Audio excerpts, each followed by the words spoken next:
Welcome to my world, bitch.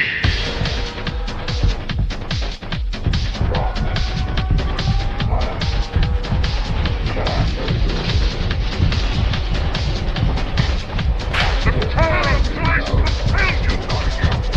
The power of Christ compels you!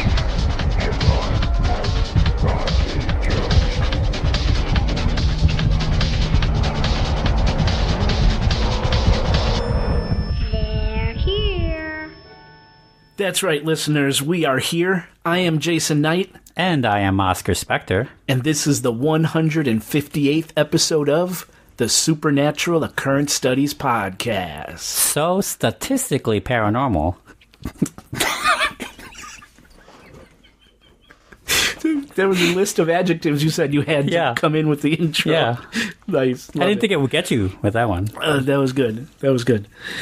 Well, Oscar, first thing we got to talk about our new intro song.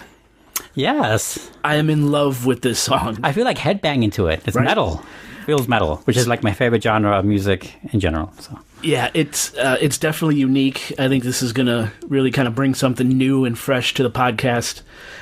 It was made by a close friend of mine, a friend of the show, DJ Eric Rich. He put that together for us. There's a lot of complexity to that intro as well. There's so many layers. Have you ever heard that DJ joke? I haven't. What did the DJ name his son? What? Eric. Oh my god, dude. What was his name? Eric. Yeah, like that. Eric. Oh my god! Yeah, okay. And that's his name. That was great. That is his name. I just remember the joke when you said it. DJ Eric, if you're listening, I hope you're laughing. But no, he put that together. Now, typically, that kind of horror, evil kind of sound. Yes. That's not his sound. His sound, he describes it as a collective of funky disco house music. It's music that you don't hear it, you feel it. Yeah. So that's not his typical genre, but I asked him, hey, man, I kind of want to freshen up the podcast, do something really cool with the intro, something evil, something funky, something that gets you going and pumped, ready to jump into the show. And he's like, I got you. And we went back and forth for about a week and a half or so, and till we got it just right. And, man, I'm in love with it. So I like it. Yeah. It gets to the point, too. It's nice and fast. Yeah, and that heartbeat, the heartbeat throughout that intro. The first time, so when he sent me a file before he added any music to it. It was just kind of all these different layered sound effects. Oh, I see. And the one thing he brought into it was this heartbeat. And I'm telling you, the first time I heard it, I almost felt paranoid. Like I was on edge listening to this track.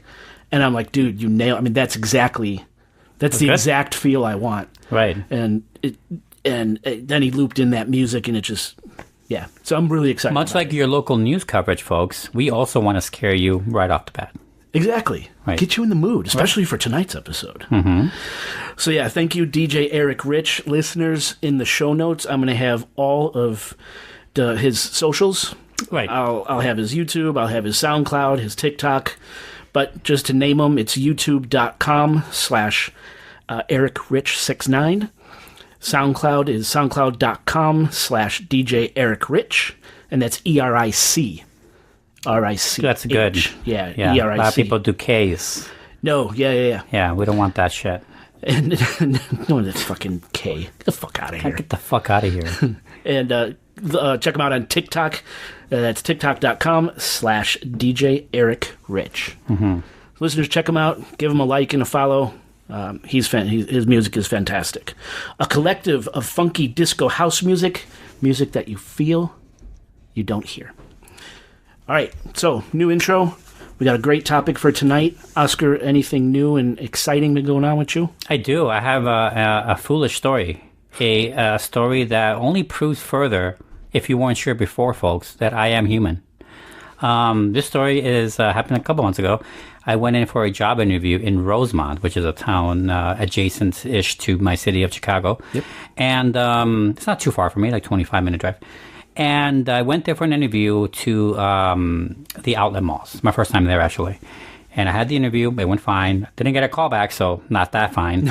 But it was cool. I made jokes. It was a good rapport, I thought. Anyway, I leave the complex to go to my car in the parking lot on the first floor. And I go to the exact spot, and my car is in there. I'm like, okay. I don't freak out. This is the best thing about this. Dude, I would have lost my mind. In this whole thing is that I did not lose my mind once. I didn't even swear. I just went, where is it? Literally said that to myself in the parking lot at 2 p.m. And I looked around just to make sure. I'm pretty sure I parked here. 99% sure, because I am good about that usually. I walked everywhere else around that area. Didn't find it. I clicked on my what do you call it, the key fob. No alarm. Oh my car's God. not nearby. I'm like, shit. So I call security, the mall security guy, and they have a report. Like, I asked him, like, is there cameras here? Can you see me? We did a whole check. And like, yes, there's a camera kind of seeing me where I was, where the parking spot was. And I asked him, can you find? I came in at this time. I was going to leave now, so around that time, my car probably got stolen. And he's like, oh, we're going to find that out for you. He was like, procedures this, procedures that. He was telling me I can't see the footage, but if the cop comes, they'll give it to them, no problem. They wouldn't let you see the footage? No, they don't let you see the footage. All right. So I called the cops after that, which, actually I called their offices, and they're like, you have to call 911. I'm like, really? I'm like, okay. So I did. And cop came about 20 minutes later. I explained to them on the phone what it was. And the guy came, and his first question clued me as to what happened. Which is what? Are you sure you parked on this level? No, dude. Mm-hmm. No. Mm-hmm. Mm-hmm. Security, cops, the whole thing, wrong level. Wrong level. Bro. Well, he had another cop like driving around like a regular trooper guy, driving around the other levels looking for it.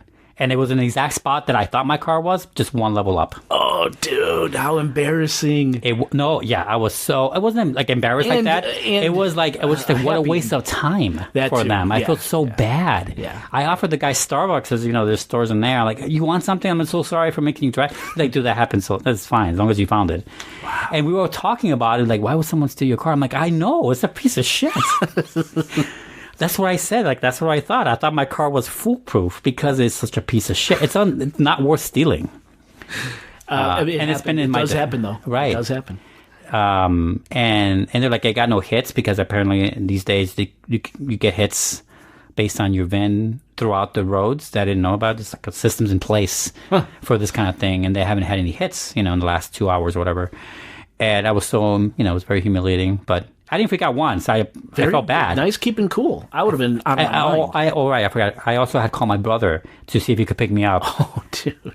And he was more than halfway before I found my car. That's a real blonde moment, yes. I would say. That's a blonde moment. I did tell myself that. Could you say that anymore? I don't even know if you could say fine. it anymore. Yeah, blonde people's not happening. Dude, that's hilarious, though. Yes, that happened to me. Legit. Well, I'm glad your car wasn't stolen, bro. I told Roth, like, dude, I am so old. I am fucking up. That's why I told him. You can't make fun of me anymore, man. Oh, yes, I can. Because I've never done that. Because you're much worse. You don't even get out of the house, bitch. I hate leaving the house. I know you do. There's people out there. Yeah, there are. What the fuck do I want to leave the house for? So that's what happened to me. It's kind of funny you brought that up, because I have a story like that as well. That happened last weekend. It didn't happen to me personally, but it happened to my lovely daughter. So Talia's 16 now. We got her a car. That's right. Very nice car. So she's out there driving, man. And it's great because I have zero worry for her. She's a fantastic driver. Okay. She's alert. She's smart. She understands the rules of the road. She's not an idiot. I worry about everybody else because everyone else isn't for here. sure, 100%. So I never really worry about her driving. So point is, she's venturing out far now. Like just shy of a month ago, she went to a place called the Wisconsin Dells. It's way up there in Wisconsin. It's kind of this real famous, cool. It's a fun place, tourist town. Of in the woods, the Northwoods. No, I don't think you consider it Northwoods yet, but it's up there. It's up there. Yeah. So she drove there, and that was a couple hours. Yeah. Well, last weekend, she does these things. Most young people are afraid to go on the highway. It's great that she's doing it. Jumped fast. right on. That's great. Right. But we also had her driving on the highway when she got her permit and in things preparation. Like that. Yeah. I think we started her driving at like 13, to be honest. That's good. Getting behind the wheel and So last weekend, she doesn't ask, she just tells you, oh, hey, by the way, I hate when she does that too, but it is what it is. She's like, me and my boyfriend, we're going to go to Chinatown. Right. I go, Chinatown in Chicago. Chinatown, yeah, Chinatown in Chicago. And I'm from just right over there. Just right around the corner. Yeah, you live not too far from there. Yep. And I know that it's not a nice area. Yeah. It's not. It's just not. And especially for a young... I used to go there to buy butterfly knives and nunchucks. Me too, dude. When I was a Swords, kid. butterfly knives. And they let me buy it. I was under 18. Yeah, bro. And they're like, they don't give a shit. Yep. No, Chinatown's great. Yeah. But for a young 16-year-old girl, I wasn't too... But we let her go. Katie's like, it's going to be fine. Mm-hmm. Like, okay. Right. And thankfully, she was safe. Everything worked out fine. However, before she went, I said, don't be stupid. Don't park your car in places you're not. Yes. Read signs. Yes. Look around. Yeah, Dad, I know. All right, motherfucker, you know. Yeah. Dude, 2 hours later. Mm-hmm. Mom. She didn't call me. Oh, well, no. She called Katie. She knows what you would say. My car got towed. Yeah. Right? Not stolen, though, luckily. Not stolen, thankfully. But yeah, her car got literally what I told her was going to happen. Yeah. Happened. I saw the future. It's the weirdest thing. So, but much like you, Yeah. She kept calm. Oh, good. She found out what happened, Yeah. that it wasn't stolen. She Yeah. found out where it was taken. She took an Uber to go get there. She had the money. That's She good. transferred money between accounts, was able to get her car. But of course, when you get towed from Chinatown, they're not taking it to fucking Park Ridge, where all the rich people I don't know live. where they take them, but it's never close. They're taking it to the goddamn hood. Like, Yeah. not a nice place where these, Yeah. city impound lots are. So she had to go there and get her car. And when she finally told me later that night at a dinner we went to, she told me, she's like, I learned a lesson. First time I've ever heard her say that, by the way. I've learned a lesson. One of the very few times, if ever, you'll hear that again. That's right. But I was proud of her. She kept it cool. She got it handled. Yeah, I'm proud of her also. And, Right. like the same way I was proud of myself and not freaking out, because you never know. Yeah. Not you never know. It's not, just don't know sometimes about situations. And I've been in situations before, but I guess it's been a while. And then this refresher was nice to see. It's a little refresher. Yeah, hey, I'm pretty calm at this thing. A little tune-up. I was like, wow, that sucks. The car got stolen. And then I was so happy when it wasn't, because my... Sorry, I got excited there. When I realized that my car was possibly stolen, my first thought was I left my vape in there. Oh my God, that was your first thought. Not that the car was stolen. I could care more about the vape. But I told that to Roth. I was like, when I was asking for a ride, I was like, dude, the worst part about it is that the vape is in there. He's like, are you sure that's the worst part? I'm like, yes, it is the worst part because I need that now. Absolutely. And I was so happy when it was up there because it got there. Oh no, Found my vape. The sun shines, everything's fine. Yeah. That's great. Yeah.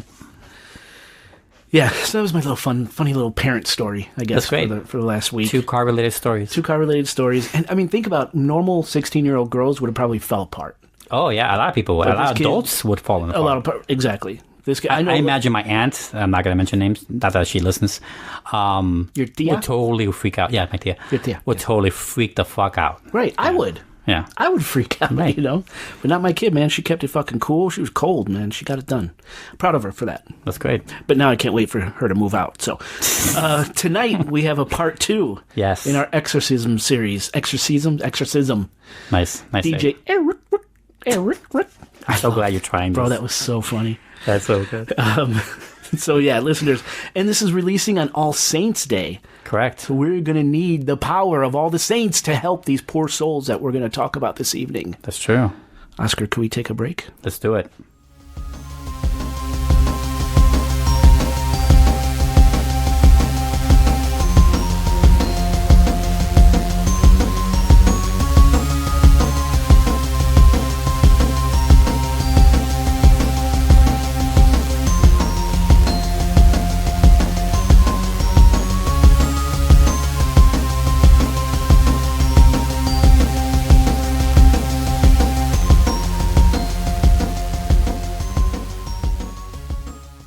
Welcome back to the show. Well, the lights are turned down low, the ceremonial candle is lit, and the drinks are about to start flowing. Let's start this show. Well, we love to drink as we're podcasting, and we haven't poured any whiskey yet. We haven't porn? Poured? I kind of caught that when I said it. I was just going to glide over it, but I'm glad I mentioned it too. you called me on it. Yes, we haven't poured any yet. I'm not here to keep you steady. Was that some kind of a... Who is? A slip? A Freudian slip? Freudian slip? The porn? Thinking of porn right now? So what I did, I got 3 bottles from my collection. Mm-hmm. I was telling you off the mic, I have almost, I think, 120 bottles now of That's insane. bourbon and whiskey. So I picked 3 bottles that I have not opened yet, and I wanted you to choose. Yes. Right? And so what do we have? The first one we have here is a Rittenhouse Rye, bottled in bond, so it's 100 proof. I picked this right up from the Heaven Hill Distillery. I have the Elijah Craig Toasted Barrel, 94 proof. This as well was picked up from the distillery, from Heaven Hill. Then we have a very old St. Nick ancient cask. And by ancient, it's 8 years old. It's 2 presidential terms. It's 8 years old. And this is only 86.8 proof. So the only 100 proof we have is that bottled in bond, that bib bottle. Oscar, which one would you like to open so we could get this fucking show going? So I want something new, and it should be said, these are all new to me technically, but I've had Elijah Craig stuff. I've had the other one. The Rittenhouse Rye? Well, you said you weren't a rye fan. No, right. Sorry, that's what I meant. I'm not a big rye guy, so that already made it 3rd place for me. So let's go with the St. Nick that claims to be as old as 8 years. The very old, and it's ancient cask. Yeah, they throw a lot of old words on there. Lot 19. Yeah. And the bottle makes it look like the it's an bottle's older... very cool. The label is very cool. Yeah. All right, so we're going to go. It has a nice kind of a wax cap here with a pull... Oh, jeez, on the air, I'm not going to be able to get this. That's funny. You're going to ask me to open the pickle jar, huh? Oh, there we go. Oh, good. Ooh, that was satisfying. It looks I satisfying. got wax all over my iPad. There we go. Oh, it's not melted. Okay, there it good. is. Put this here. And let's get that first bottle top pop. Bottle top pop. When you... Dude, it broke. Oh my god, describe what happened. Dude, the cap came off the cork. Yeah. I can't get this fucking cork out. Oh. Son of a bitch. Dude, pause the recording. Oh, wait. Okay, wait. I wasn't going to pause it anyway. I'm going to fucking pop a vessel, dude. Satisfying sound, though. Did it come good in the headset? Oh, yeah. Oh, yeah. You got it open, folks. That was really funny. I'm just laughing. I'm just having a fun time here. I'm sweating. Like, I broke a sweat on that one. People are like, just start we want to hear about the possessed people. Yeah. All right. Just want to make sure we don't get any whiskey or any wax in the whiskey. You go first. Thank you. There we go. Thank you.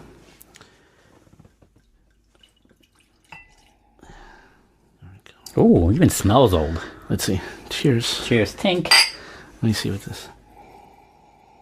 See, now I don't have. So one of my good friends. Randy Tucker. He's been on the show before. He had Somewhere Out There Radio.com. He doesn't do that anymore, but he started his own YouTube channel. It's called bourbonbroke.com. Matter of fact, I'm wearing a Bourbon Broke sweatshirt right now. So he does whiskey reviews now and bourbon reviews. It's fantastic. He does a fucking great job. Good production. One of the coolest bars I've seen in YouTube. Oh, that's very drinkable.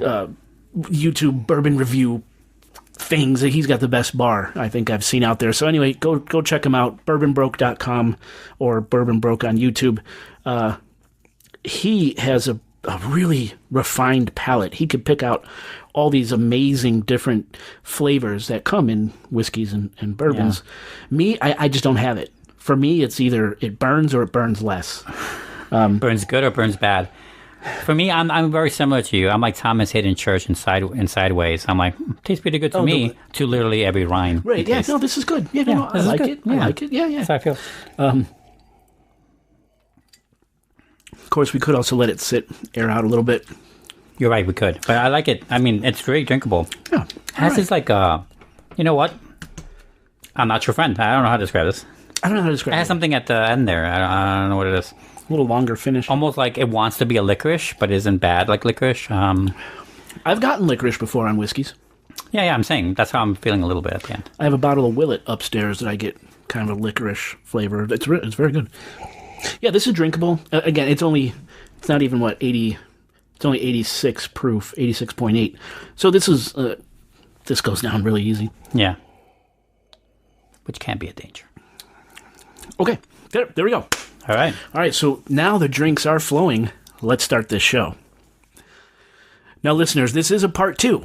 I've mentioned that. So if you haven't done so already, please go back and listen to our first exorcism episode 157. Mm-hmm. Now, we covered a lot in the previous episode, stuff that really laid out the groundwork for what we're going to talk about tonight. But kind of just to quickly recap episode 157, we talked about kind of the nuts and bolts of exorcism, like the history of exorcism and an ancient document called the Roman Ritual. And actually, if you remember, there were 2 Roman rituals, right? The ordinary form and the extraordinary form, with the extraordinary Roman ritual being the more ancient of the 2. And we said that the Rite of Exorcism is part of the Roman ritual. It's found in both forms. Of course, we talked about the Rite of Exorcism itself, what it entails, and all the rules an exorcist must follow when conducting an exorcism. Mm-hmm. We outlined the signs an exorcist looks for when attempting to validate a case of demonic possession. And we talked about the different stages of possession. That's infestation, oppression, obsession, and finally, possession. And we even read a few verses of exorcistic prayers straight from the Rite of Exorcism, from both the ordinary and extraordinary Roman rituals. And we tossed in a few extra goodies as well. Treats for the Halloween season. Now, I gotta pause, Oscar. I keep seeing you kind of looking over your shoulder. Uh-huh. Is something going on over there? No. 'Cause we had something go on No, not this time. last show. Okay. Not this time. It was just like your little figurines that I just like to look at. Okay. Your Clive Barker figurines. That's it. That's right, yeah. Sorry. Okay. Like I said, we did have something weird happen in the last episode. Listeners, go back and check that out. So, in this episode, we're going to talk about cases of actual, validated demonic possession that could not be cured by the afflicted's local exorcist. These cases of possession were apparently so severe that the demon-possessed individual had to be brought to the Pope himself to be cured. And in some cases, even the Pope couldn't exorcise the demons. Now, Pope-level exorcisms do exist. This is a real thing. But information is very hard to come by about popes performing exorcisms. Because as you'll hear in this episode, the church is incredibly tight-lipped when it comes to this topic. But I was able to dig up a few tasty stories. So, let's get into what I did uncover about this fascinating topic. And I'll start with the current head of the Catholic Church, the Bishop of Rome and the sovereign of the Vatican city-state, His Holiness, Pope Francis. Now, Pope Francis became Pope in March 2013, and he's the Catholic Church's 266th Pope. Now, what's interesting is that Pope Francis's teachings on Satan are regarded as the most old school of any pope since at least Pope Paul VI, whose papacy in the 1960s and 70s fully embraced the notion of hellish forces plotting to deliver mankind unto damnation. Really? In sermons, interviews, and occasionally in tweets, yes, the Pope uses Twitter, or X. Well, or at least he tells someone to do it for him. Yeah, I doubt he's sitting there on his popely toilet. Popely toilet. Popely. Popely. Is that kind of like my cinnamony crispness? I'm happy. It is. I'm glad you brought Orlando, that I'm up. talking to you. It's very popely poop he's doing. Yeah. So yes, he does use Twitter, but even on Twitter or in interviews and in sermons he gives live, Pope Francis has declared that Satan, whom he refers to as Beelzebub, the seducer, and the great dragon, is a literal being devoted to deceiving and debasing us humans. The Pope was quoted as saying, "We should not think of the devil as a myth, a representation, a symbol, a figure of speech, or even an idea, but rather as a personal being who assails us." Really? Quote unquote. Wow. In 2017, Pope Francis told priests they must not hesitate to refer their parishioners to exorcists if they are experiencing, quote, genuine spiritual disturbances.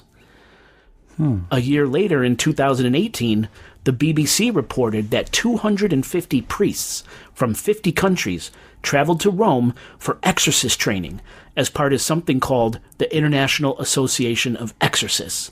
And oh God, do I want to be part of this club so bad. Oh my, wow. Is this why a movie like The Pope's Exorcist exists? Well, specifically the movie you mentioned, that's actually based off of a real figure, Father Gabriel Amorth, who I go into a little bit here. Oh, you do? He was the Pope's, the Pope's. He was the Vatican's exorcist, just like Russell Crowe, right? That was based off of this man. So that movie in particular was based off Father Gabriel Amorth. But yeah, I mean, it certainly could be. I mean, this is real. This is real. So this International Association of Exorcists exists, and it includes around 800 exorcist members around the world. Damn. So it's like this army of exorcists, man, going out and battling evil. It's so cool. It's like the CIA of exorcisms. Yeah, the elite. So again, Pope Francis, profoundly serious about the existence of the devil and demons and the need for exorcists and exorcisms. Now, as for exorcisms performed by Pope Francis, on May 19th, 2013, after concluding his Sunday Mass in St. Peter's Square in Vatican City, Pope Francis went around and blessed several wheelchair-bound faithful, as he always does, handicapped people. Yeah. He does this as this beautiful gesture that shows the suffering that no matter their condition, Christ and the entire Catholic Church is with them, supports them. It's a beautiful thing. Positive. Now it's believed that during this particular papal blessing on May 19th, 2013, Pope Francis conducted an exorcism right there in St. Peter's Square in front of everyone, and it was captured on video, and it made world news. You see, on this particular day, a 43-year-old husband and father, believed to be named Angelo or Angel, sat among the wheelchair-bound faithful waiting to receive the papal blessing. You see, Angel had traveled all the way from Mexico to Rome, accompanied by Reverend Juan Rivas, because according to Rivas, Angel was possessed by 4 incredibly vile, stubborn demons.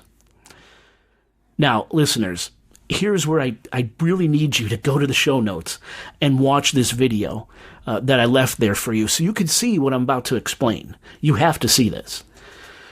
One of the videos is from USA Today, and the other is from CNN. And I'm telling you, when this thing happened, it made world news. And I gotta tell you, I've watched this video countless times, and something about them chills me to the bone. Now, in the video, you see Pope Francis approach Angel, who's sitting slumped in a wheelchair, and you can watch what happens when the Pope lays his left hand on Angel's head and briefly holds Angel's hand with his right. Then it looks like the Pope says some words over Angel. You can't hear what he says, but for some reason, Pope Francis releases Angel's hand and proceeds to lay both his hands on Angel's head. And if you pause the video when the Pope lays both his hands on Angel's head, you could see the focus on Pope Francis's face. The Pope utters some more words, and that's when Angel sits upright, right in his wheelchair, erect, straight like a board. His mouth opens really wide, and he begins to breathe heavily, almost like he's convulsing or hyperventilating. Angel breathes like this maybe a half a dozen times, and then he kind of slumps back into his wheelchair. The Pope releases Angel, and that's when the video stops. But before the video ends, and I think this is the part that fucks with me the most, you could see Angel shoot Pope Francis this horrible, nasty-ass look. And that's it. That's all we see. Now keep in mind, all this takes place in the matter of seconds while a video camera rolls, and with at least 6 or 7 people there observing, including members of the church. It's one of the craziest creepiest things I have ever seen. And ever since this event, there's been a hot debate whether or not our Pope Francis is an exorcist. Now, after the video of this supposed papal exorcism was released, the Catholic Church was very careful about their wording when explaining what took place between the Pope and Angel. I bet. Now, the official message from the Vatican, and this is a quote, Pope Francis didn't intend to perform any exorcism, but, as he often does for the sick, he simply intended to pray for someone who was suffering who was presented to him. End quote. However, a crew from TV 2000, the television station for the Italian Bishops' Conference, they surveyed a number of exorcists, including the Vatican's former chief exorcist, Father Gabriel Amorth, and after watching the video, all the exorcists agreed that there was no doubt that Pope Francis performed an exorcism on Angel, or at least he recited a simple prayer to free the poor man from the devil. So listeners, watch the video, see what you think. Was this an actual exorcism? Did Pope Francis battle it out right then and there with the 4 vile demons? Or was he simply blessing a severely handicapped man that was presented to him, like he always does? If you ask me, the way Angel reacted, sitting up ramrod straight, opening his mouth so wide, and that ugly look he gave the Pope, that was a fucking exorcism, man. Yeah. Sorry for the sidebar joke, but every time you said it twice now, ramrod straight, I'm thinking he has a hard-on when he gets awake. Like when he gets up. I'm thinking there's a rock hard-on right there. That's not, Sorry. It's funny. Yeah. It's a funny image. It's funny. That creeps in there. He's a funny guy. But, it wasn't intentional. But right. there you go. You mentioned it twice now. I'm thinking a rock-hard dick. It is not. This is creepy I'm glad. shit, dude. I'm glad it's not. My question to you, weird thing. My question to you is that compared to other people he's blessed and these kind of ceremonies, does it look exactly the same? Other than the guy's reaction, the way he does it is exactly the same, right? And all popes do this. Well, I mean, modern popes, I guess. They do this in I definitely don't know St. anything Peter's about Square. popes at all. Yep. Yeah. It's just this, again, it's to show that Jesus and the church are behind you no matter your condition, right? Yeah. It's a very nice thing, and there's just particular one went a little sideways, and ever since it's been this heated debate on whether or not Pope Francis is an exorcist, I almost feel like it's almost like a given that the number one. I agree completely. You would certainly think so. Obviously, it makes sense that it's not also, right? It's like the president doesn't know how to kill people. He has a wet team for that. Right. And the CIA analogy that was mentioned. I like that analogy, actually. Right. He's got a team of people that would do that. But, right. And I'll get into this later. That apostolic line, that lineage from Pope, goes all the way back to, Catholics believe, Christians believe, to St. Peter. Mm-hmm. So this is really like the pinnacle when it comes to holiness.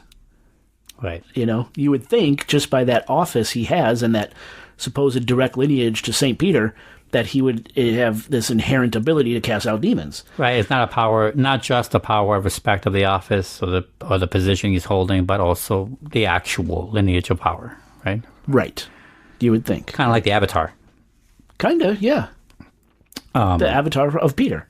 Yeah. Right. Like the past lives of other popes. Right. Yeah. Kind of thing. It's interesting. I hope now Avatar's seen differently by me. Okay. Now, I'm sure you might want to know what happened to Angel. Like, where is he today? Is he safe? Is he free from demons? Yeah. And as the story goes, Angel underwent several exorcisms while he was in Rome, but he wasn't able to be liberated from the demons possessing him. Okay. Now, take a moment and think about that, because it's a frightening thought. The demons possessing Angel stood against the most powerful man in the Catholic faith, a successor to St. Peter himself, and they couldn't be driven out. Which is why I think Angel, or whatever was in Angel, shot Pope Francis that nasty look as he walked away. The demons were still in there. It was the demons giving the Pope that look, not Angel.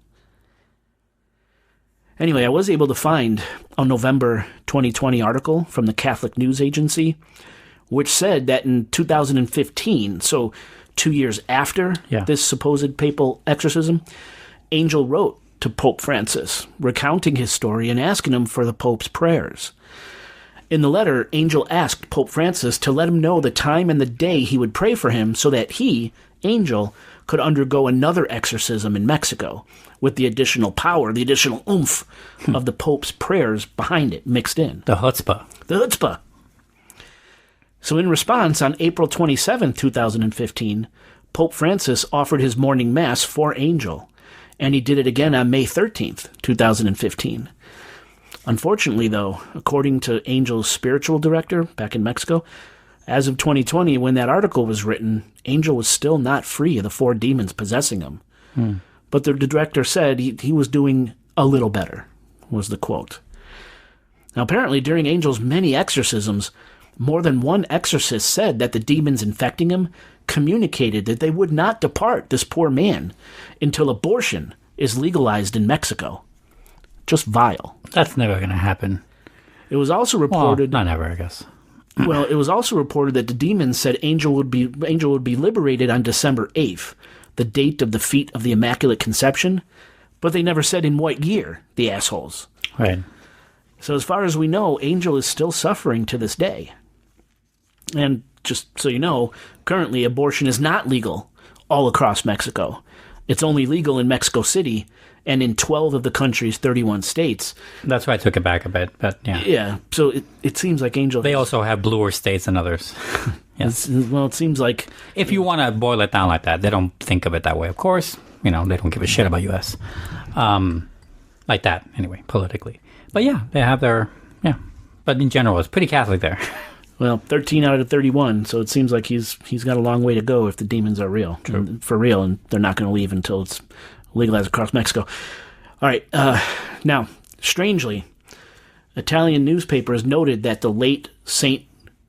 John Paul II, Pope St. John Paul II, who we're talking about next, he performed an exorcism 31 years earlier in 1982 in almost the exact same physical spot in St. Peter's Square, really? Where Pope Francis may or may not have performed that exorcism on Angel, which is really kind of fucking weird. You're not even talking about the same room, you mean the exact same. Almost exactly where he was sitting and physically. Because I was going to say, in the same room, it's a pretty big space. It makes sense that it happened before. No, but where on the floor where right, it was. Yeah. Almost the exact same spot, 31 years in the past. Was Mercury in retrograde at that time? Yeah, Do you know? I don't know. Be interesting to find that out. I thought that was kind of creepy, though. Now, as for Pope St. John Paul II, who was Pope from 1978 to 2005, just like our current Pope, Francis, John Paul II was also pro-exorcisms, having at one time asked every diocese across the globe to find and appoint an exorcist. We kind of touched on that in the last episode. St. John Paul II also believed that the devil is an actual person, not an abstraction, just like Pope Francis. Now, as far as papal exorcisms, St. John Paul II performed his first exorcism in the Vatican on March 27, 1982, in almost the exact same spot where Pope Francis would encounter Angel 31 years in the future. Which, I don't know why, but for some reason it gives me the chills every time I say it. Now, on that day, during his weekly audience, a local bishop from the town of Spoleto, Italy, brought a 19-year-old woman named Francesca Fabrizi to the Pope asking for his help. Reports say that Francesca was seated in the front rows, usually reserved for the disabled, just like Angel was. And apparently she became very excited and agitated as the Pope blessed the crowd of some 30,000 faithful that were in attendance that day. So this is a huge event every time these papal blessings Makes happen. sense. That's when Francesca started yelling strange, disjointed phrases in Italian, as well as streams of words in unknown languages. A Vatican official seated close to Francesca tried to calm her down by showing her a crucifix and a photo of the Blessed Virgin, but that only enraged Francesca more, and she hurled insults at the official, who was actually an archbishop named Giovanni Danzi. After John Paul II wrapped up his weekly sermon, he was briefed on what was happening in the crowd, and he wound up spending a few minutes with Francesca, during which he blessed her, he caressed her, and he tried to calm her and bring her comfort, and apparently that worked. The woman calmed down, and just like that, she was cured, exorcised. Now, mind you, just like the church was very careful how they worded what happened with Pope Francis's exorcism of Angel, how it wasn't intended to be an exorcism, the church's official word on what happened with John Paul II and Francesca was that it was absolutely not an exorcism, period. And so, I read that Francesca, she reappeared a few years after this incident, along with her husband and her children, and she spent some time with St. John Paul II, and she never showed signs of possession again. John Paul II 1, the devil 0. Yeah, and by 2, you mean the second, right? Yeah. Okay. John Paul II, yeah. Every time you say 2, I think, is it the sequel? Like, where's the... Okay. The Popening. Where's the Popening? The return. Popening. Hey, Rick. Just gonna put that in everything, aren't you? You actually lost me. I don't know where... I was going to go somewhere. Sorry. You just knocked it out of there. Okay. Well, Francesca, she was cured. John Paul II, I wonder if the exorcised wording her. was different. Do you think it has to do with the times? What do you mean? Oh, just period versus... Yeah. Yeah, he was saying some prayers. Wasn't really an exorcism. He didn't really mean to do it. Also, I remember part 1 exists, so listeners, make sure you listen to that. But I don't entirely remember all the details. Does that technically qualify as an exorcism? I'm talking about the angel incident. I think it does. Yeah? Okay. You got to see the video. It's absolutely an exorcism. Okay. Some shit went... You're right, I haven't seen it or because we're doing the show. It's not out yet. Or an attempted exorcism. Because according to the story, it didn't work. Oh, right. You're right. And exorcism is only satisfied once the demons are out. Otherwise, it's always attempted. That's right. Like murder. Because the demons got to be expelled and the body filled with Jesus and the Holy Spirit. Because if the body is filled with goodness, there's no room for evil to indwell. We talked about that in the last one. Yeah, that sounds familiar. Okay. I'm back. All right. Now, another exorcism performed by John Paul II was much more dramatic. In the year 2000, during another one of the Pope's weekly audiences in St. Peter's Square, a possessed woman by the name of Sabrina was brought to the Vatican. And as soon as she entered St. Peter's Square, she immediately began to scream, and she actually tried to lunge at the Pope like a wild animal and attack him. Reports say it took 10 people to hold Sabrina down. She was drooling heavily and yelling blasphemies. And after his weekly address, John Paul II asked to meet with Sabrina. And witnesses say that as soon as the Pope got close, her eyes glazed over like white orbs, and she threw her head back and yelled, "No, leave me alone," in a voice that wasn't her own. John Paul II performed an exorcism on the spot, blessing Sabrina several times. Now, most reports say that the Pope failed to completely exorcise Sabrina, and instead, the exorcist for the Diocese of Rome, the man we mentioned earlier, Father Gabriel Amorth, he had to perform several more exorcisms on Sabrina to completely get rid of her demons. And it's stories like this where the Pope himself couldn't expel a demon that really freaked me out. You see, Catholics believe that the Pope is the successor to St. Peter the Rock, we were just talking about this, whom Jesus appointed as the first head of his church. Right. Therefore, each pope is part of what Catholics call the apostolic succession, this unbroken line straight back to St. Peter and his supreme authority. Therefore, the pope is supposed to be the top of the food chain in terms of holiness. So if this guy can't get rid of a demon, what the fuck does that say about the demon? Yeah. Now, we have to do a quick timeout here. I got to do a little sidestep. I just got to mention that you can't talk about exorcisms without talking about Father Gabriel Amorth, the priest who we said had completed John Paul II's exorcism of Sabrina. Father Amorth, he was a priest for like 60 years, and he was the Vatican's chief exorcist, said to have performed hundreds, if not literally thousands, Really? exorcisms. And he's the one that founded the International Association of Exorcists, that club I mentioned earlier that I want to belong to. Yeah. The CIA. Right. The CIA for the Pope, yeah. Now, in 2017, William Friedkin, who we all know from the Exorcist movie, made a really good documentary about Father Amorth called The Devil and Father Amorth. And just last year, the movie, Oscar, the Pope's Exorcist, Yes. came out featuring Russell Crowe as Father Amorth. It was a fun movie. It was fun, yeah. dumb, but Now, I'm really kind of hoping Hollywood uses Father Amorth's cases and creates movies around them like they did with the Warrens and the Conjuring movies. I think that would be fucking awesome. But sadly, Father Amorth passed away in September of 2016. And I'm telling you, this guy's life was so interesting. We got to set time aside to do an episode or two on him. I mean, sounds like there's a lot of material. Stories, yeah. On him, not to mention the amount of stuff we don't know. Right. That would be a great episode or two. And we, listeners, had to take a quick break. We're not playing any music or anything, so we're coming back. But during this quick little break we took, Oscar watched that video of Pope Francis and Angel. And I just wanted to get his thoughts on it real quick before I continue with Pope Benedict XVI is the next pope we're talking about. So first of all, your description was good. I mean, it basically said exactly what you described. Two things. One, and I'm only mentioning it because I'm an idiot. I wasn't listening completely clearly. But I, for some reason, imagined that he actually, the guy, Angel, stood up. And you just meant like he kind of like sat up in his chair. Like for some reason, I imagine him getting up. No, I was like, that makes no sense. A miracle. That makes no sense, but it would be a miracle, right? It'd be something else. So there's one, just in case other listeners thought the same thing I did. No. Secondly, this is something that you didn't say that I kind of like. I was like, is that for a second there in the middle of that very short clip of him Pope touching Angel. This is before he gives that face, that look of like, what the fuck, bro?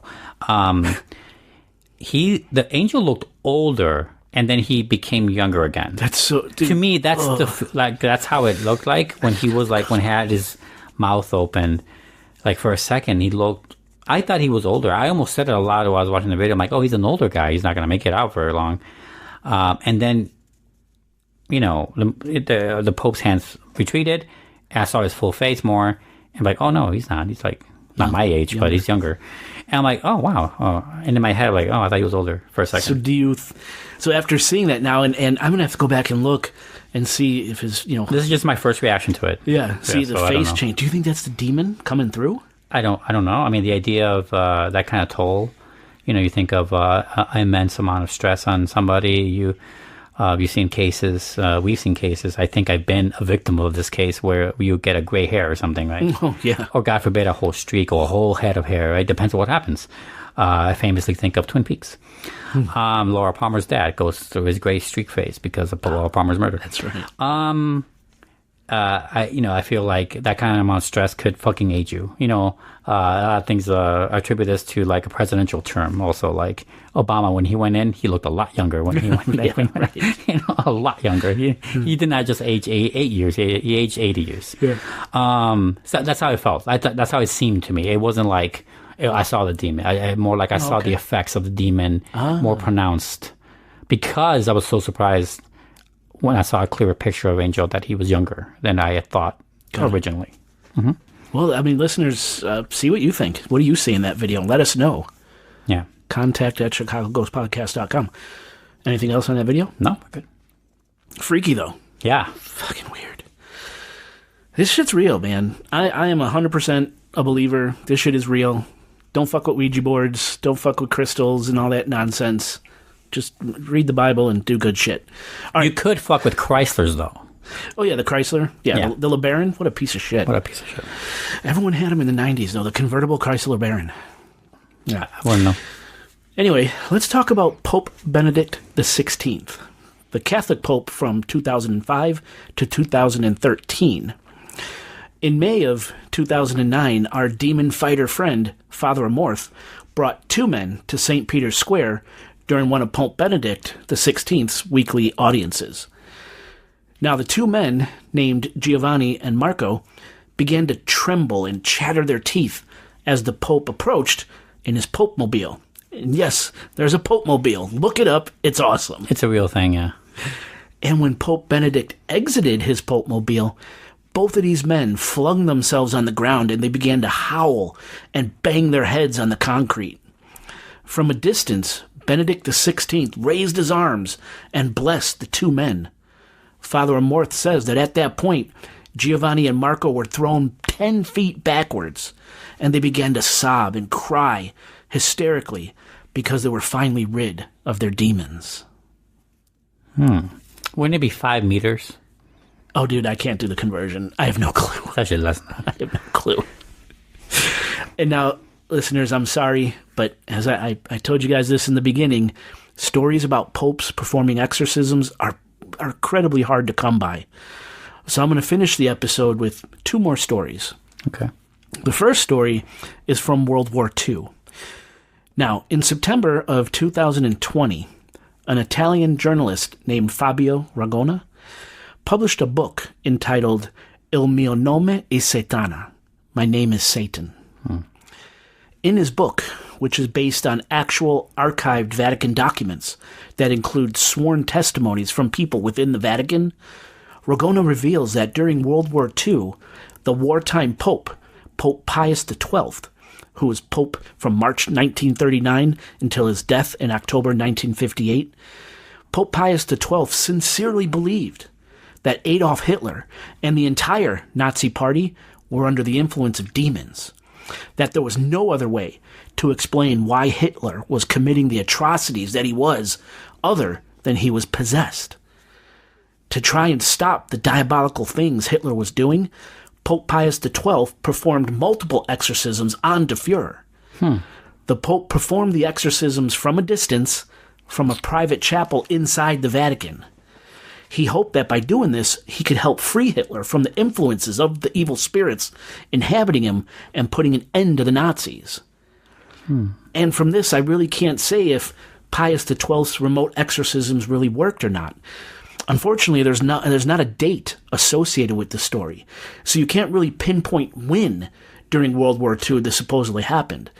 Did they take place in the days leading up to April 30th, 1954, the day Hitler committed suicide, and thus ending the Third Reich?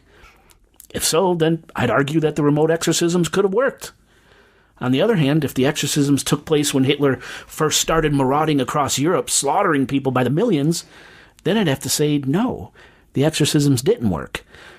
Hard to tell on this one, but a great story nonetheless. That is nuts. I mean, that also could be a very interesting movie or story to tell. Like, fantasize it a little bit. You have to fictionalize the shit out of that. But that's like, you could do, remember that movie Valkyrie?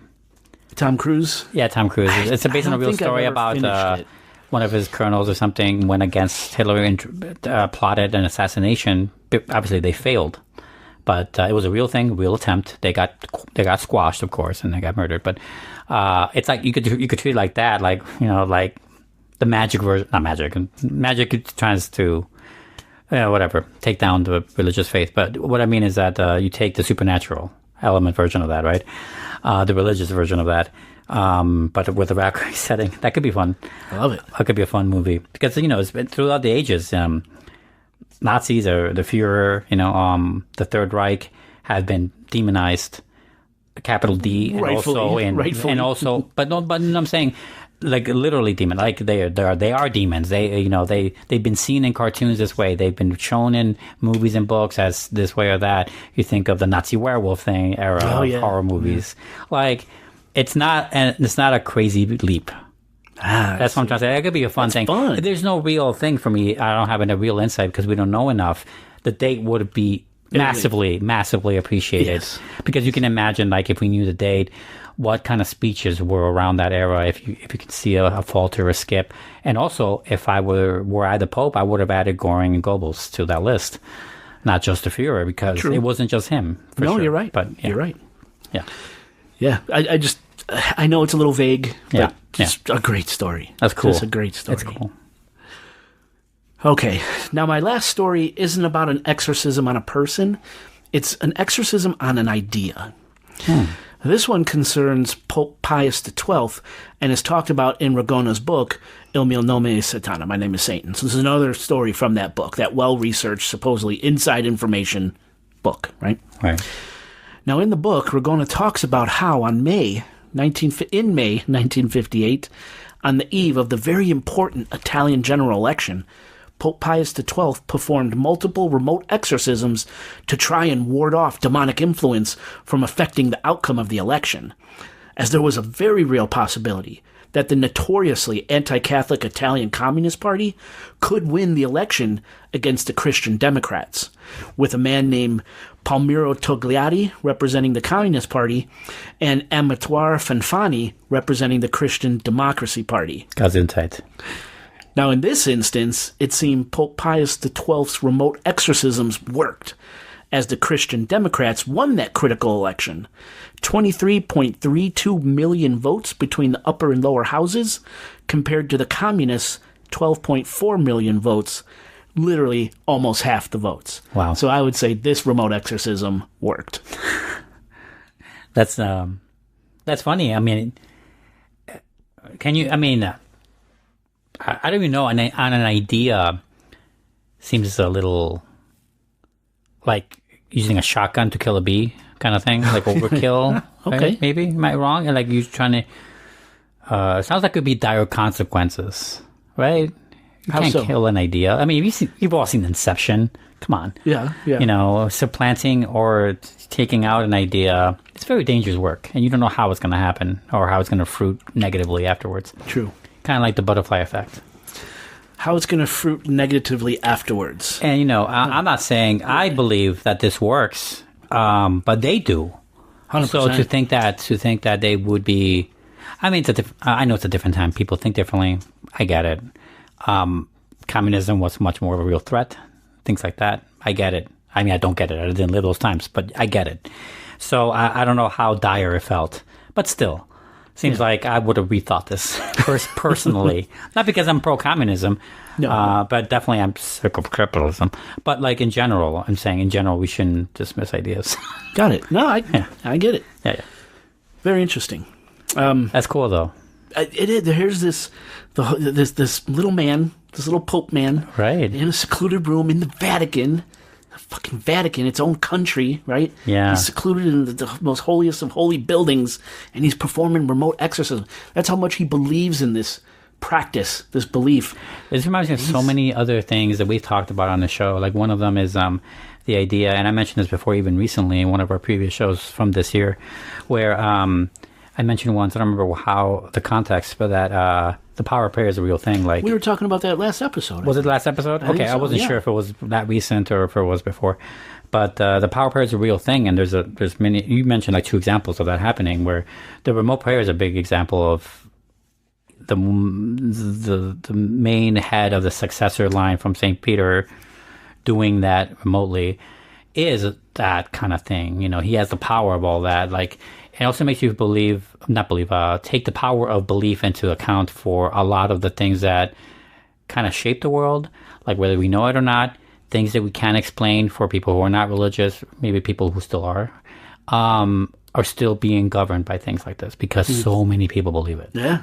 Like, regardless of what you feel, want about it, Catholicism / religions in general are moving the world. Regardless of what you Definitely. ever say or think, regardless of how logical you are, I am, whatever, it's not going to change the fact that most people believe. And that will always change the world. Right? And that should not be forgotten. Love it. Yeah. Love it. Before we close out, I wanted to ask you, what do you think of this idea where the holiest of holy people, Pope, can't exorcise a demon, cannot expel a demon? What do you think of that? I don't think it's a bad thing. I think there's a right person for the job. He Right just person wasn't for the the right job? person, Jeff. I wonder, I also feel like it's time-based. how so? For example, a lot of the things that people don't realize when you fall in love is that time is a big factor. You need to have the right timing to fall in love with someone. Like, if you're in a bad time in your life, you'll never meet the right person. You know what I'm saying? It's when you stop looking. Kind of like that. Well, that's playing cheek, a little tongue in cheek, but it's a little true. Like, you need the right time. Like, you can meet the greatest person that's for you, but if you're both married to different people, that's the wrong time, right? Right. Like, think things like that. I feel like the same can be applied to exorcisms. Maybe not just the right person necessarily, but the right time. Like, whenever angels for demons could have been taken down, either the time was before that time or after, and they missed it. They missed that window. Wow. That's what I think. Interesting. I was thinking, well, what if What if the Pope isn't as popely as he likes to believe? The Pope. What if the Popology doesn't quite fit? That was hard to say. But what if he has doubts about his holiness? What if he has doubts about his faith? I think it's pretty human to have doubts, isn't And it? he can't. He is still human, sure, right? Sure, So. yeah, of course. Although he supposedly succeeds directly from St. Peter, so I guess... See, that kind of irks me. The reason it skews me out a little bit because it kind of reeks a little bit of monarchies, or is that the right word? What am I thinking? Kings and queens and shit. That you can only be the ruler of land if you're a descendant from the previous ruler. Game of land. Thrones, right? We've had that kings and queens here for a long time. Sure, right, yeah. Right. Game of Thrones took it from Europe, so yeah. Monarchy, I think, is correct. Monarchy, right? Okay, I think that's right. It's just been a while since I've thought of these words, so right, yeah. Monarchy. I feel like it feels too much like that. I'm definitely against that as a ruling society. Understood. I hate that. But it skews me out a little bit. Not a lot. Not enough to dissuade me. I'm just saying that that's how it seems to me. Yeah. Did that answer anything? I don't know. It was just our thoughts on the fact that some demons can't be Does that bug you, though, that he couldn't? Yeah, dude, it does. It kind of does. It's freaky. That's freaky shit. Do you think evil is more prominent, with time, in our current time? Oh, yeah. Yeah, Okay. we're fucked. We're fucked. We're about to. Make sure you donate to us, right? We're about to drink more whiskey and record a different episode on a real sick fucker. So yeah, we're fucked. Okay. Evil progresses, man, and it's. I think it's winning. I really do, and that scares me. Especially having kids and stuff. That shit scares me. It scares me a little less because I don't have kids. Yeah. Well, maybe one day. No, shut up. Bite your tongue. Don't do it. Bite your tongue. Don't do it. Or cut it off. All right, and with that, we should end our show. Listeners, I truly hope you liked this little series on exorcisms. Happy All Saints Day. Make sure and go and check the show notes for DJ Eric Rich's socials. Tell all your friends and family about our podcast. Subscribe, like, whatever. And your enemies, too. Tell your enemies, especially your enemies. We need the support. Oscar, please take us home.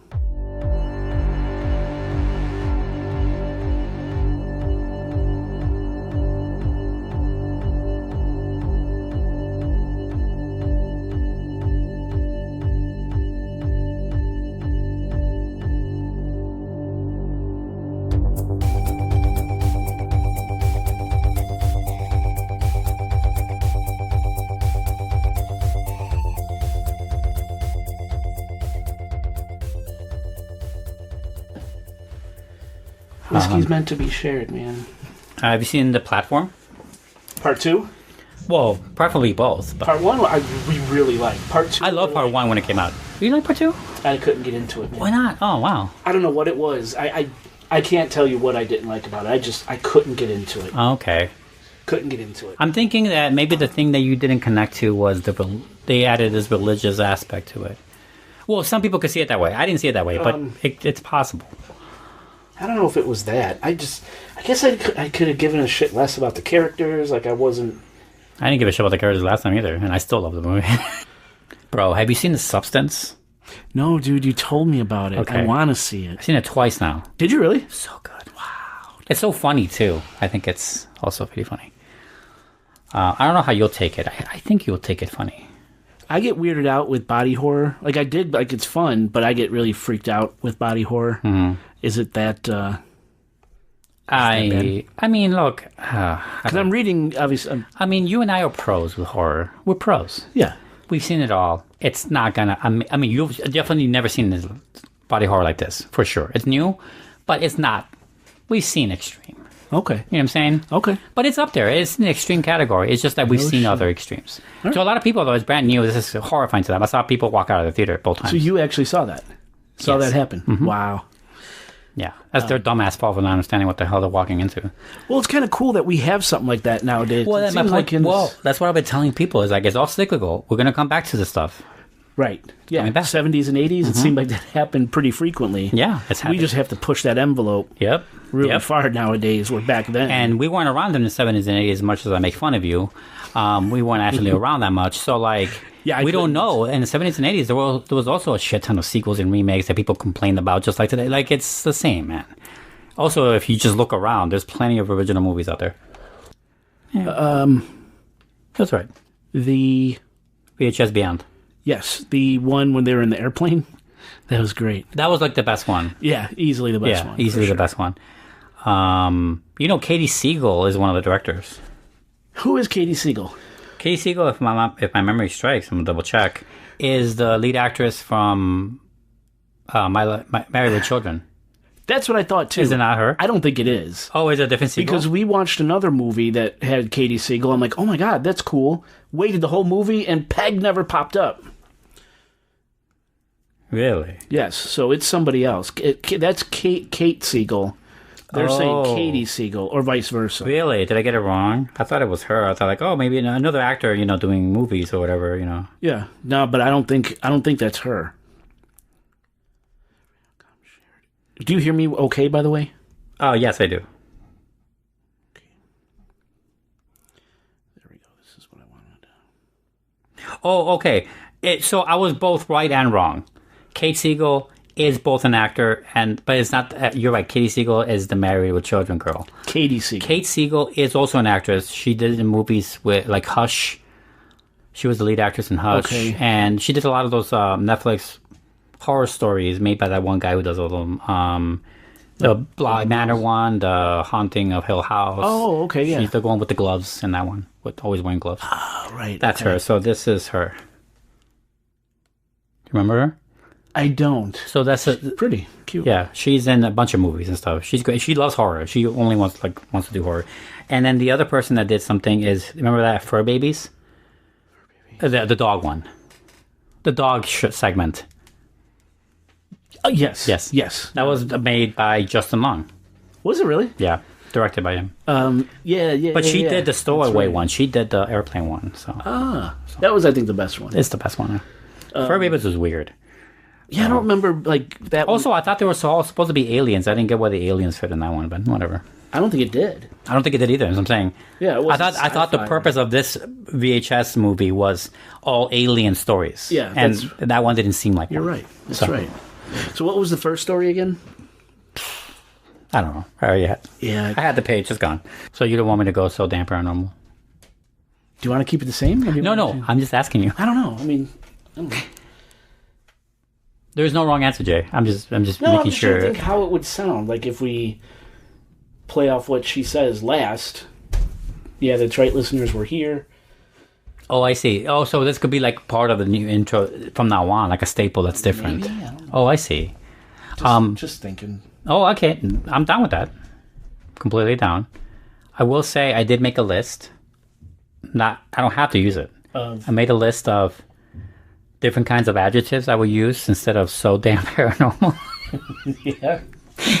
I don't have to use them. I'm not tied to them. We could still say it. Oh no. How can we do it? No. It's fine. Oh. I'm also joking. I don't have a list. I have thought of a few words, but I did see this weird trilogy of movies that I don't recommend called The Underground something. The Underground. I think it's called The Underground Murders, The Underground something. 3 movies, almost made back to back, I think. I don't know how they were made. They're all like super found footage. They're all found footage. So. Oh, okay. That could be good or bad. Right. I would say it's only good in the sense that it's very devoted. Like, they go all out to make it feel as genuine as possible, as a home video-y as you can make it. And it's about these complete dickholes people who are crazy, murdering, asshole, dirty people type. They're like white trash, but they murder people based on mood and horniness, really. They kidnap a lot of women. And they make it look so genuine. They make these actors do things that you genuinely think a few times, is this real? Really? Yeah. Which I think is cool in its own way, like a horror thing. Like, I would hate to think that I watched a horror movie and laughed at something or enjoyed it, and if it was real, that would make me feel like really bad. Yeah. I don't want that to happen. And obviously it's fake. but like it looks really real. Like you question it. Like, did they make them eat that disgusting thing just for the movie? Did they make them like how did they choke that girl out that long? Wow. I mean, it's all made in someone's basement. This is a super low rent movie. Wow. You know, I'm like, how did they make this? You know, like whatever. It's pretty horrifying and in the sense like it just brutality. Huh. But like the movie has there's nothing going on. You know, it's just brutal to be brutal. Yeah. So it's a novelty at best. And what's it called? I have it in my I have it right here. What the fuck am I doing? Well, while you're looking that up, that reminds me of a movie I saw, and I can't remember the name, but it was a documentary about a Texas town that one night someone came through and killed everybody in the town. Everybody. That sounds familiar. And what's the name of it? I can't remember the name of it. It was riveting, and I was like, oh my God, this is crazy. This is going to be a great podcast episode. Then I looked it up, and it was a mockumentary. I'm like, motherfucker. Like, they had me, dude. They had me. Yeah. They had me. And it had, like, this kind of supernatural... And you don't remember the names. What year? Nothing? Damn. August Underground. August. I feel like I've seen that or something. They came out... The first one came out in 2001, 2003, and 2007. Those are the three. Oh, maybe. I can send them to you if you want, but then I don't know if you'll... No, it's... Yeah, don't worry. I wish I could remember the name of that Texas thing.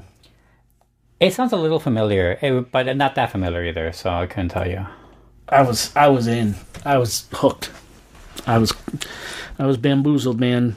Yeah, I saw one like that, one mockumentary that it didn't bamboozle me because I knew going in that it was a mockumentary, but it almost got me still. Like, it was so genuine, like, it was so good. Yeah. It was one of those lake movies, Lake Mungo. Lake Mungo, yeah. I think it was Lake Mungo. I might have gotten it wrong, though. It might be a different lake. It's a mockumentary about this girl that goes missing, and there's like cell phone footage, but like 2005 era cell phone or 6 or something. And they show that at the end. But they do interviews with the families of the girl and led up to the disappearance. It all feels so genuinely like a documentary. They act like a family literally pulled out of nowhere. They act like they don't know how to act. It's so good. Wow. I'm like, you guys are fooling me. Huh. I'm watching a movie that I know it's a movie. And yeah. That's good. That's good producing and writing and acting. Acting, yeah. Especially That's the father. awesome. The father does such a good job. Is there nudity in the original Halloween? No, right? Yeah. There is? Yeah. In the original the first Halloween? Yeah. Do you want me to tell you where?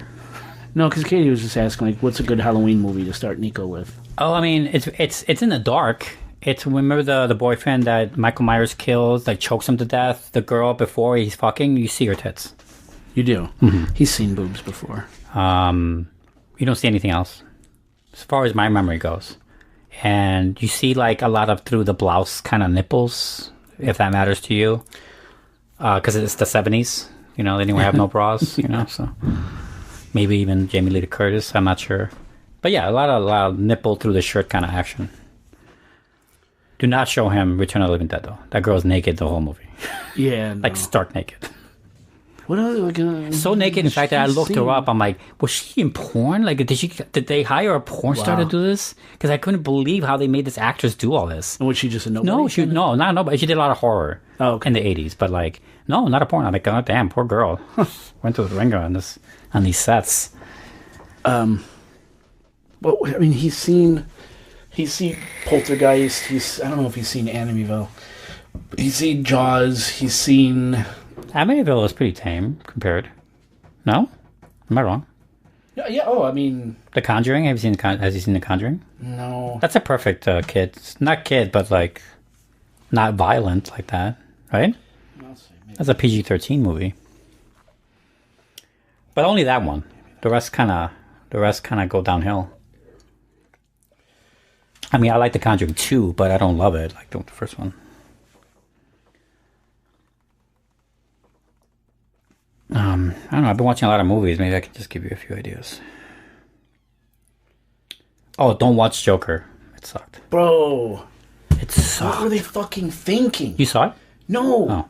No, for just that reason. Everywhere you turn, it sucks. Everyone hates it, man. What were they thinking? Why would they do that?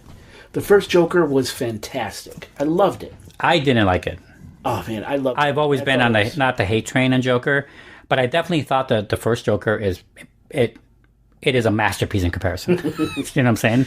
Yeah, that what a shame. It's because my biggest problem with the first Joker, and everyone was loving it. Is like I just like all I see is these two Scorsese movies pushed together, and I've seen those two Scorsese movies. And why do I care? Like which ones? Taxi Driver. Taxi Driver, and the one that literally it's about Robert De Niro trying to be Carson and goes to the Late Show. Oh my God! Casino? No. It's not. No. Because he has his little show in Casino. Oh, I see. He does. No. This is much more. No, this is much more. He's like a stand-up comedian. Like it's very much like Joker. It's exactly like the plot of Joker. Huh. It's gonna drive me nuts. I need to look it up now. I can't believe I don't remember. Yeah, bro. I liked it. I liked the original Joker. I can't believe what they did to the second one. Why they would make that choice. It's got to be a joke. I think the real Joker is still set to come out. Yeah, well. No, it won't come out.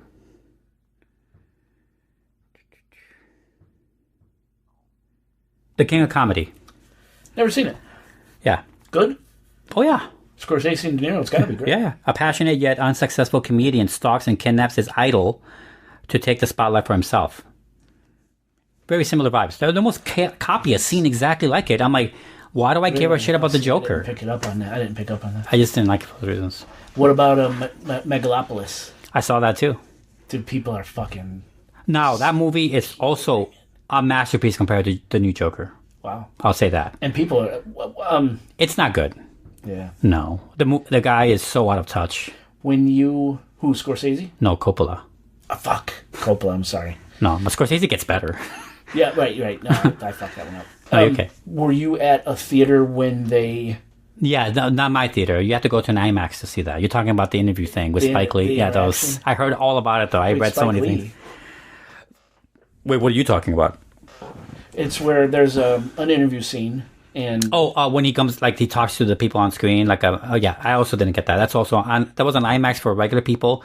On the opening weekend for that movie, I think the one day was out, the first day, from New York, Coppola, De Niro, and Spike Lee were in a room together, and they did like a video on call, like Q&A before the movie, and it made no sense. Oh, really? Of course not, because Spike Lee and Robert De Niro are not even in the movie. What the fuck? All they do is hype up Coppola. It makes no sense. And apparently the moderator did such a terrible job moderating. Like, it's a terrible... one bad thing after another. Just $100 million fucking... It did create one of everyone's favorite line from that movie. I don't remember anymore, but something about... Something Adam Driver said. Yeah, right? Something Adam Driver said. I forget. I've heard it many times. I already forgot it, though. Yeah, I saw Smithsonian Mine, something. I don't remember. I think it's a complete disaster, but it's a wonderful, fascinating disaster for sure. Like, he goes for it. He tries. He's very hopeful. I would say, compared to Joker doesn't do shit, doesn't try. It's like actively going against its audience. Joker 2, it literally hates his audience. That's what it's about. He's like, you love the first Joker? Wrong. Don't love a bad guy. We're going to kill him in front of you and do nothing with him. Does the Joker die? Yeah. Oh my God. I thought you knew that. No. Well, it doesn't matter. Fuck. It's so unceremonious. I probably wouldn't have seen it, though. It's so unceremonious. It's such a dumb thing. You wouldn't even made it through it. So is this a Joker where he's going to come back into the Clown Prince? No. Oh. They doesn't give a shit.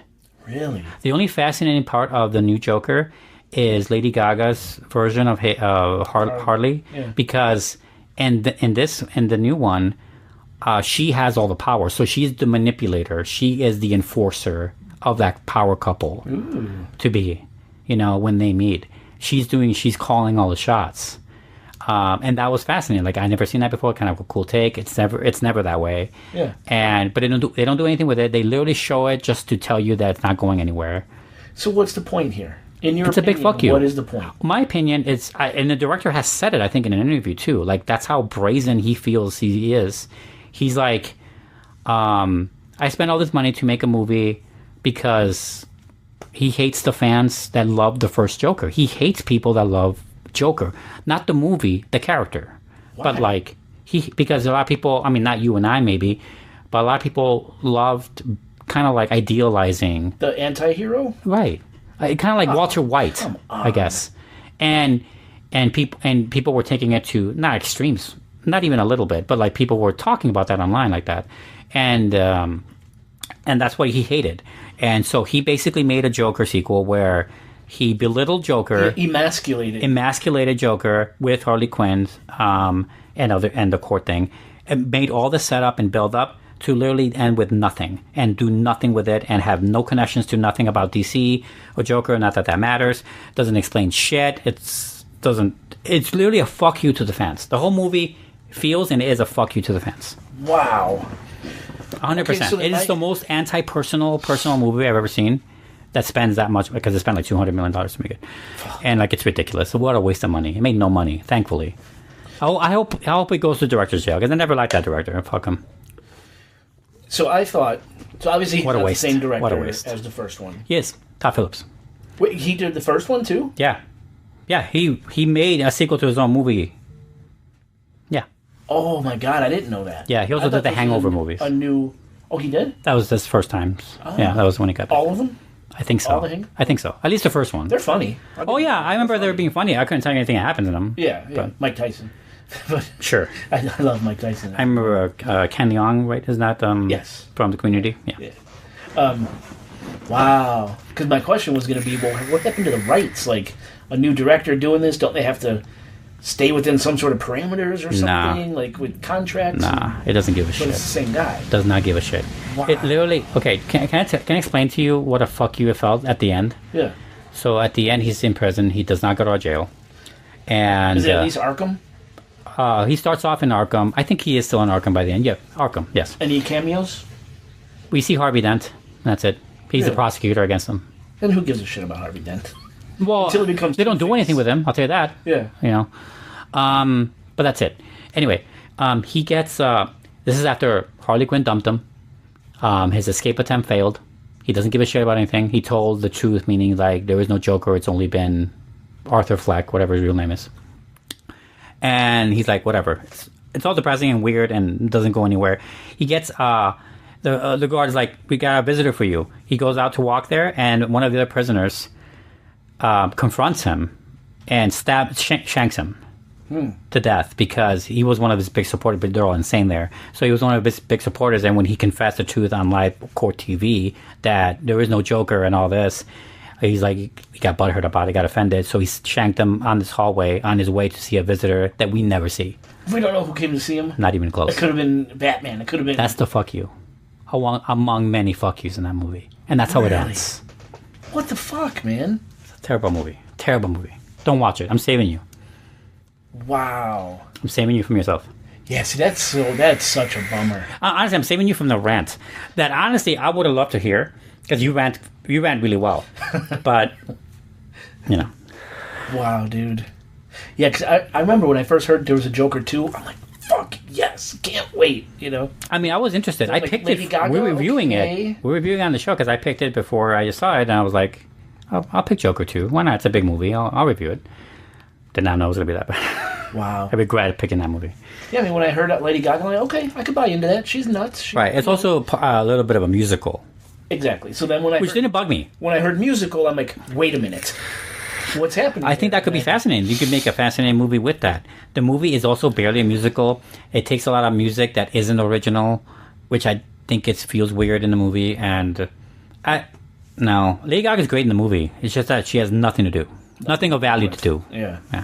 Wow. Is she all tatted up and stuff? No. No, she looks haggard. She looks like she's been through the ringer, but no. Okay. Not tatted at all. No. Wow. Yeah.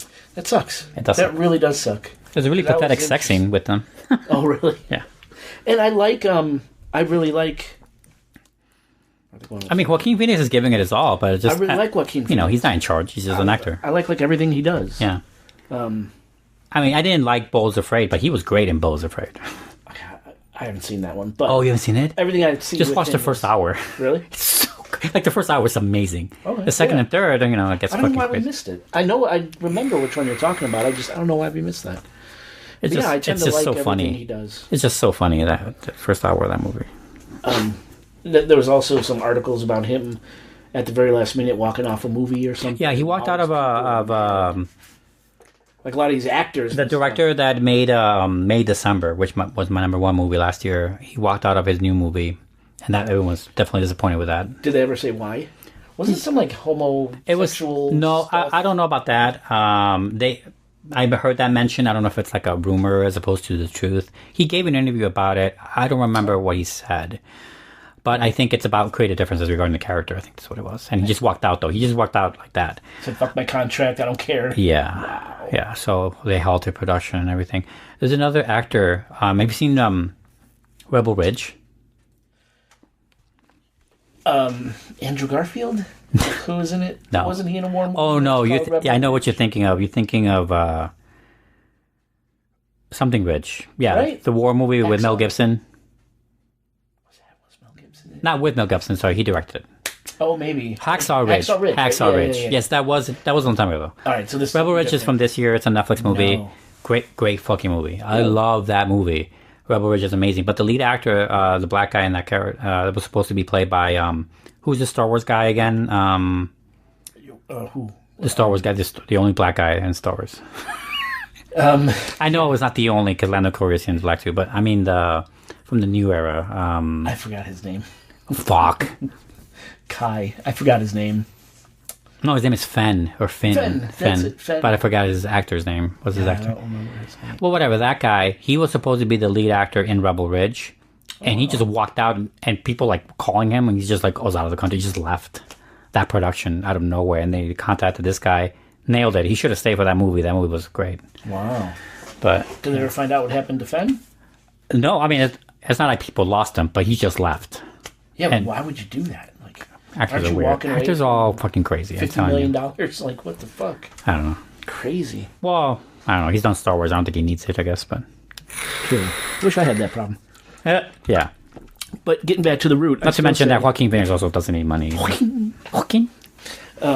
He doesn't need no money. No, he doesn't fucking need it. I mean, his name alone gets people to the theaters, so Oh, 100%. there's only like 5 actors that can do that. Unless, what was the bad one? Napoleon? Yeah. He was... But he still got people to the theaters for that. Not as much. I'm sure that was the draw. Yeah. And Ridley Scott, I guess. But that movie sucked. True. That's what you said. Yeah. I didn't like it. But the root was we should probably still do something. Like, do The a Root? little short movie. Oh, yes. That's how we started talking about all this. Was Yeah. A little, Yeah. do a little something, something. Because, once we watched Cereal, Milk and Cereal. Milk and Cereal, once we watched that, we started looking at all these other little shorts that were on YouTube. Yeah. There's millions of them, probably. Yeah, they are. Some of them are really good, some of them are mediocre, and some of them are like, we could do that, we could do something like that. Yeah. And just throw it up there, see what happens, man. You never know. Yeah. I think that would be dope. I think it would be really fun. In the audience, when I did short films, when I had hope and gave a shit, When I still had a spring in my step, a glint in my eye. no lie, we used to do casting calls. I forgot the websites. I don't even know if they're around anymore. That's how long ago it was. But the casting calls were like literally actors wanting to start, but also like the pay was the food. Like we just pay you in pizza. Like that's it. That's how it is to start. There is no pay. How do we do it, man? What's the first step? Write something, right? Like, have a script. Yeah, know what the fuck we want to do. Get the equipment. Do you have cameras like that, or would you... Luke has 2 cameras. He does? Yeah, he For what? has no fucking family, no He doesn't... What does he do with them? nothing. He takes pictures on Japan and shit like that, but nothing. Oh, But does he they're have good photo DSLR. No, they work for video too. They're good DSLRs. They work for both ways. Yeah. Stop it. I think it was the back of your chair that time. Okay. I think it because it goes out like this. Okay. I think Don't fuck with me. it's like a body shape. The back. If you look at the back of the chair, it's like a body shape. I believe you. So I think that you turn the right way, and it looked like it was. Yeah. Anyway. Okay. So he let me borrow one of them for a few months ago. I had a photo shoot for money that I made, but there's one done. And I still have it. He's like, you can just use it for whenever. He doesn't need 2 cameras. He doesn't even need one, you know. Yeah. So yeah, we have our phones. So we don't need those big fucking things like this or those big gimbals. Oh, I mean, around with shit like that. A gimbal will be cool, but we don't need them. No. Really? If we need a Steadicam shot, we need a skateboard. If we do it right, skateboard on carpet won't make noise. It's great. I mean, that's the DIY way of doing it. You can also make fake railings. There's plenty of on YouTube. Back then, when YouTube was newer, I seen videos that we've studied to make tracks. Oh, really? With tubes and stuff that we could get at Home Depot for like nothing, and to make tracks so we can make a shot. What do you call it? God, I'm so bad with the lingo now. Yeah, a tracking shot. Yeah. We should, man. Yeah, so the second would be equipment, and more important than a camera is sound. Because these are good mics, no? Or not good enough? Yeah, no, they're great, but they're not for the job for what we need. We need the mics to be away from. We can't show the mic on camera. No. Unless we're doing a movie about podcasting. We could be podcasters. That could be a thing. Well, wouldn't we just take these poles and like? Yeah, hold it up like that's that. The boom. That's like the boom mic. Yeah. Would we have to buy new mics or? No, but we'd have to, probably guess some stuff. I don't know right now. This is off the top of my head. I'm not a sound guy at all. But in one of the big rules of not Hollywood, but like all movies, is that the picture could be shit and it could be considered artistic. The sound has to be perfect, or it's always considered as shit. That makes sense. People will not forget. People don't think about the sound unless it's bad. Yeah, right. Yeah, it makes sense. Sound is number one. Or at the very least as important as picture. I want to do it. I think it would be great. I think it would be so much fun. Okay. If not, we could just go back to the old way. But I just figure riff off of... You know that in the past, I'm not going to do this, I don't think. I would just interrupt you. Just completely derail the whole thing. I remember. Good, because I've done it many times, okay? So. All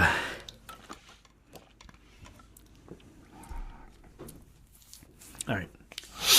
Ready for the countdown? I feel like I'm gummy, like... That's why I keep, like, drinking water, like, rinsing my mouth. I don't know. I feel fine. Let's do this in 5, 4, 3, 2,